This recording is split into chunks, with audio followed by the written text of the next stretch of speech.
ನಮಸ್ಕಾರ. Kannada tech light ಚಾನಲ್ಗೆ ನಿಮಗೆ ಸ್ವಾಗತ. ಈ ವಿಡಿಯೋದಲ್ಲಿ ನಾನು SSLC ಆದ ನಂತರ ಏನು ಮಾಡಬೇಕು, PUC ಏನು ಮಾಡಬೇಕು, ನಿಮ್ಮ ಪರ್ಸೆಂಟೇಜ್ ಡಿಪೆಂಡ್ ಮೇಲೆ ನಾನು ತಿಳಿಸ್ಕೊಡ್ಲಿದ್ದೇನೆ. ನೀವೇನು ನಮ್ಮ ಚಾನಲ್ ಸಬ್ಸ್ಕ್ರೈಬ್ ಮಾಡಿಲ್ಲ ಅಂದರೆ ಉಚಿತವಾಗಿ ಸಬ್ಸ್ಕ್ರೈಬ್ ಮಾಡ್ಕೊಳ್ಳಿ. ಏಕೆಂದರೆ ನಾನು ಇದೇ ತರಹದ ಲೈಫ್ ಸ್ಟೈಲ್ ವಿಡಿಯೋಗಳು ಹಾಗೆ ಟೆಕ್ನಾಲಜಿಯ ವಿಡಿಯೋಗಳನ್ನು ಅಪ್ಲೋಡ್ ಮಾಡ್ತಾನೆ ಇರ್ತೇನೆ. ಚಾನಲ್ ಹೊಸದಾಗಿದೆ, ಅದಕ್ಕಾಗಿ ನಿಮಗೆ ಕೆಲವೇ 3 ವಿಡಿಯೋ ಸಿಗ್ಬೋದು. ಈ ಚಾನಲಲ್ಲಿ ನಾನು ಅಪ್ಲೋಡ್ ಮಾಡ್ತಾನೆ ಇರ್ತೀನಿ. ಒಂದು ವಾರಕ್ಕೊಮ್ಮೆ ಆದರೂ ಒಂದು ವಿಡಿಯೋನ ಅಪ್ಲೋಡ್ ಮಾಡ್ತಾನೆ ಇರ್ತೀನಿ. ಸೊ ಇವತ್ತು ನಾವು ತಿಳ್ಕೊಳ್ಳೋಣ SLC ಆದ ನಂತರ PUCಲಿ ನಾವು ಏನು ಮಾಡಬೇಕು, ಯಾವ ಸಬ್ಜೆಕ್ಟನ್ನು ತಗೋಬೇಕು. ನಿಮ್ಮ ಪರ್ಸೆಂಟೇಜ್ ಏನು ಹೈ ಇದೆ ಅಂದರೆ 90 ಇದೆ, 80 ಇದೆ, ನಿಮಗೆ ಕಾನ್ಫಿಡೆನ್ಸ್ ಇದೆ, ಸೈನ್ಸ್ ಮಾಡಲ್ಲ ಅಂದರೆ ಅದರಲ್ಲಿ ನಿಮಗೆ ಫಿಸಿಕ್ಸ್ ಜಾಸ್ತಿ ಇರ್ತದೆ. ಹಾಗೆ ಓವರಾಲ್ ಏನು ಸಿಲೆಬಸ್ ಅದು ಇಂಗ್ಲೀಷಲ್ಲೇ, ಕನ್ನಡಲ್ಲಿ ಎಕ್ಸ್ಪ್ಲೇನ್ ಮಾಡೋಕ್ಕೆ ಸಾಧ್ಯವಿಲ್ಲ ಸೈನ್ಸ್, ಅದಕ್ಕಾಗಿ ಇಂಗ್ಲೀಷಲ್ಲೇ. ಸೊ ಈ ತರಹದ ಏನು ಇದ್ದರೆ ನೀವು ಸೈನ್ಸಿಗೆ ಹೋಗ್ಬೋದು. ನಿಮ್ಮ ಮ್ಯಾಥ್ಸ್ ಸ್ಟ್ರಾಂಗ್ ಆಗಿದ್ದರೆ, ಇಂಗ್ಲೀಷ್ ಸ್ಟ್ರಾಂಗ್ ಆಗಿದ್ದರೆ, ಫಿಸಿಕ್ಸ್ ಸ್ಟ್ರಾಂಗ್ ಆಗಿದ್ದರೆ, ಎಲ್ಲ ಫಿಸಿಕ್ಸ್ ಕೆಮಿಸ್ಟ್ರಿ ಎಲ್ಲದೂ ಬರ್ತದೆ. ಸೊ ಅದು ಸ್ಟ್ರಾಂಗ್ ಆಗಿದ್ದರೆ ನೀವು ಸೈನ್ಸ್ಗೆ ಹೋಗ್ಬೋದು.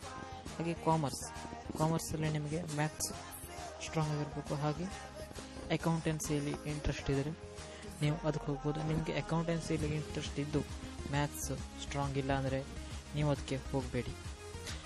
ಹಾಗೆ ಆರ್ಟ್ಸಲ್ಲಿ ಸ್ವಲ್ಪ ಮ್ಯಾಥ್ಸ್ ಇರ್ತದೆ, ಆದರೆ ಅದು ನಾರ್ಮಲ್ ಆಗಿರ್ತದೆ. ಹಾಗೆ ಇದರಲ್ಲಿ ಸಮಾಜಶಾಸ್ತ್ರ, ರಾಜ್ಯಶಾಸ್ತ್ರ ಹಂಗೆ ಹೇಳ್ತಿರಲ್ಲ, ಆ ಥರದ ಒಂದು ಸಿಲೆಬಸ್ ಆಗಿರ್ತದೆ. ಸೊ ಇತಿಹಾಸ ಅದೆಲ್ಲ ಇರ್ತದೆ.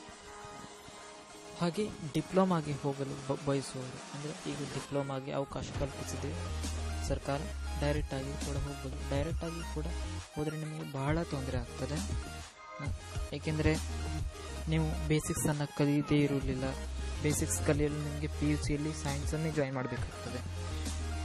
ಮೊದಲೇನಿತ್ತಂದರೆ ಸೈನ್ಸ್ ತಗೊಂಡು ಪಾಸಾಗಿ ಅದರ ನಂತರ ನೀವು ಡಿಪ್ಲೊಮಾಗೆ ಅಡ್ಮಿಷನ್ ಪಡಿಬೇಕಾಗಿತ್ತು. ಈಗಾಗಿಲ್ಲ. SLC ನಂತರ ಡಿಪ್ಲೊಮಾಗೆ ಪಡಿಬೋದು. ಆದರೆ ಅದರಲ್ಲಿ ಸೈನ್ಸ್ ಇರ್ತದೆ, ಬೇಸಿಕ್ ಸೈನ್ಸ್ ಅದೇ ಸೇಮ್ ಸೈನ್ಸ್ ಡಿಪ್ಲೊಮಾದಲ್ಲೂ ಕೂಡ ಇರ್ತದೆ. ಆದರೆ ಅದು ಮತ್ತು ಅದೇ ಸೈನ್ಸ್ ಇದ್ದು ಮತ್ತೆ ಉನ್ನತ ತರಬೇತಿಯೂ ಕೂಡ ಇರ್ತದೆ. ಅದಕ್ಕಿಂತ ಹೆಚ್ಚಿನ ಸೈನ್ಸ್ ಕೂಡ ಇರ್ತದೆ. ಮ್ಯಾಥಮೆಟಿಕ್ಸು ಕೂಡ ಅಷ್ಟೇ ಇರ್ತದೆ. ಸೊ ನೀವು ನೋಡಿ ಡಿಪ್ಲೊಮಾವನ್ನು ಆಯ್ಕೆ ಮಾಡ್ಕೊಳ್ಳಿ. ನಮ್ಮ ಏನು ವಿಡಿಯೋ ನಿಮಗೆ ಹೆಲ್ಪ್ಫುಲ್ ಆದರೆ ಸಬ್ಸ್ಕ್ರೈಬ್ ಮಾಡಿ, ಚಾನಲನ್ನು ಲೈಕ್ ಮಾಡಿ, ಹಾಗೆ ದಯವಿಟ್ಟು ಶೇರ್ ಮಾಡಿ. ನಿಮ್ಮ ಪರ್ಸೆಂಟೇಜ್ ಏನಾದರೂ 60 ಇದೆ ಅಂದರೆ ನೀವು ಆರ್ಟ್ಸ್ಗೆ ಹೋಗಿ. ಕಾಮರ್ಸನ್ನು ನೋಡಿ ನೀವು, ಅಂದರೆ ಮ್ಯಾಥ್ಸ್ ಸ್ಟ್ರಾಂಗ್ ಇದ್ದರೆ ಕಾಮರ್ಸ್ ಹೋಗಿ. ಸೈನ್ಸ್ ಮಾತ್ರ ಡೌಟ್, ನೀವು ಯೋಚಿಸಿ ಅಪ್ಲಿಕೇಶನನ್ನು ತುಂಬಿ. ಹಾಗೆ ತುಂಬ ಕಡಿಮೆ ಇದೆ ಅಂದರೆ 60ಕ್ಕಿಂತ ಕಡಿಮೆ ಅಂದರೆ ನೀವು ಡೆಫಿನೆಟ್ಲಿ ಆರ್ಟ್ಸ್ಗೆ ಹೋಗಿ, ಕಾಮರ್ಸ್ ನೋಡಕ್ಕೆ ಹೋಗಬೇಡಿ.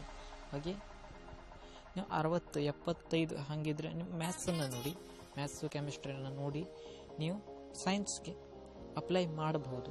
ಆದರೆ ತುಂಬ ಜಾಗರೂಕತೆಯಿಂದ ನೋಡಿ ಅಪ್ಲೈ ಮಾಡಿ. ನಿಮ್ಮ ಒಂದು ವರ್ಷ ಹಾಳಾಗ್ತದೆ ಏನಾದರೂ ಇಲ್ಲಿ ಗಡಬಡಿ ಆದರೆ.